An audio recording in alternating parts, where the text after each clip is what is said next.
அவன் அதை படிக்க ஆரம்பிச்சான். படிச்சுக்கிட்டே இருந்தான்.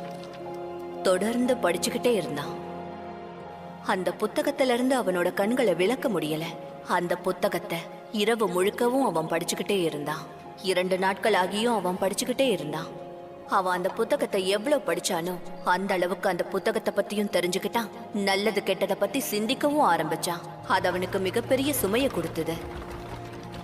கிறிஸ்டியனுக்கு நிறைய விஷயங்கள் தெரிய ஆரம்பிச்சது. அவ சிந்திச்சதை விட எல்லாமே ரொம்ப வித்தியாசமா இருந்தது. அதுல இருந்த உண்மைகள், அதே போல தவறான விஷயங்கள் எல்லாம் சரியா மாறணும்னு நினைச்சான். அவன் நகரத்தோட வரலாறு என்னன்னு தெரிஞ்சுக்கிட்டான். அது அவனுக்கு மிகப்பெரிய அதிர்ச்சியை கொடுத்தது. யுத்தமா? கண்டிப்பா நாம இங்கிருந்து வெளியே போய் ஆகணும் கிறிஸ்டியானா.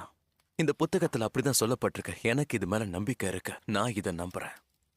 அப்படின்னா போர் இந்த ஒட்டுமொத்த நகரத்தையும் அழிச்சிடும். ம். அதனால இங்க இருந்து நம்ம எப்படியாவது ஓடி போயாகணும். வானத்திற்குரிய நகரத்துக்கு போகணும். அது ஜோதியின் நகரம். எந்த நகரம்?